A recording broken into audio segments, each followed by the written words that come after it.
अरबों तारों का घर, हमारी अपनी दुनिया सहित अरबों दुनियाओं पर उगते और ढलते सितारे। इस विशाल फैलाव में हमारा सन, अर्थ और प्लैनेट्स अस्तित्व में कैसे आए? हाल के दशकों में सोलर सिस्टम के विकास के बारे में हमारी समझ में काफी सुधार हुआ है, लेकिन गहरे सवाल अभी भी बने हुए हैं। उन सवालों के जवाब देने के लिए खगोल शास्त्री बहुत ही छोटी सी जगह की यात्रा करने की तैयारी कर रहे हैं। एस्टेरॉयड बेनू, चट्टान और कार्बनिक पदार्थों का एक ढेला, सोलर सिस्टम के शुरुआती निर्माण खंड, अर्थ के हमारे। बेनू एक टाइम कैप्सूल है और इसकी यात्रा हमें बहुत बहुत पीछे ले जाती है, 4.5 अरब साल पीछे। बेनू और हमारे सोलर सिस्टम की मूल सामग्री एक स्टेलर नर्सरी में उत्पन्न हुई थी। हाइड्रोजन, हीलियम और धूल का एक विशाल बादल।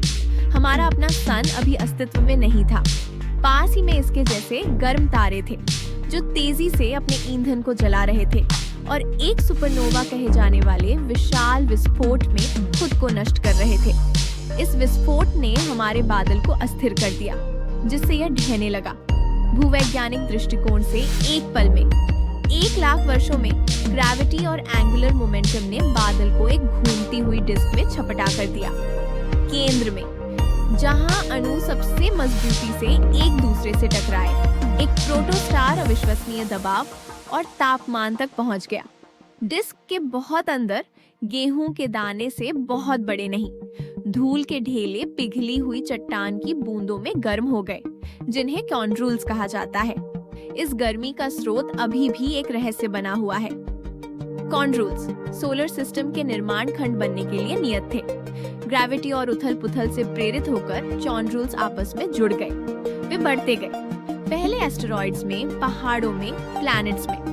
एस्टेरॉइड्स चट्टान, धातु, बर्फ और ऑर्गेनिक्स के मलबे के ढेर हैं। यह बड़ा एस्टेरॉइड वेनू का पेरेंट बॉडी है, एक प्रोटोप्लैनेट जिसके आकार का हम केवल अंदाजा लगा सकते हैं।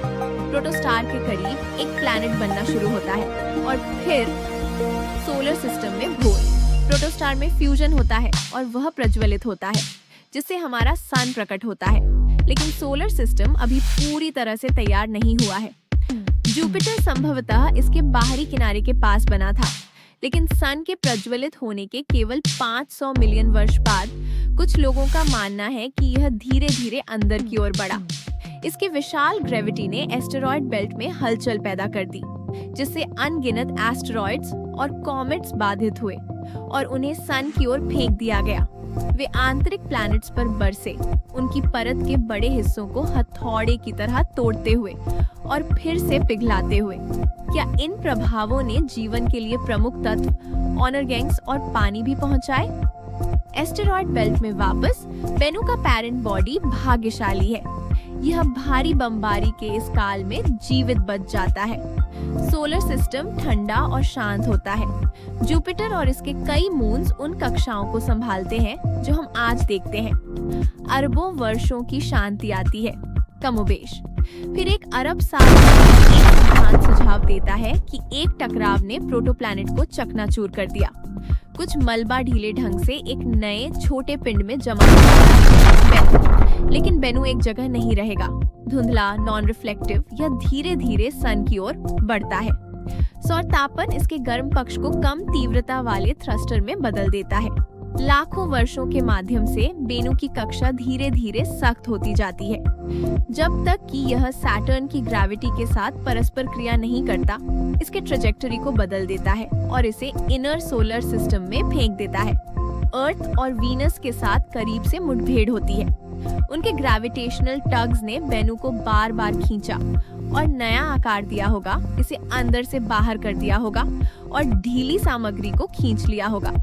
परिणाम स्वरूप इसका अपना कोई सैटेलाइट नहीं है अब तक। आज नासा बेनू का पता लगाने और एक नमूना प्राप्त करने के लिए OSIRIS रेक्स नामक एक अंतरिक्ष यान भेज रहा है।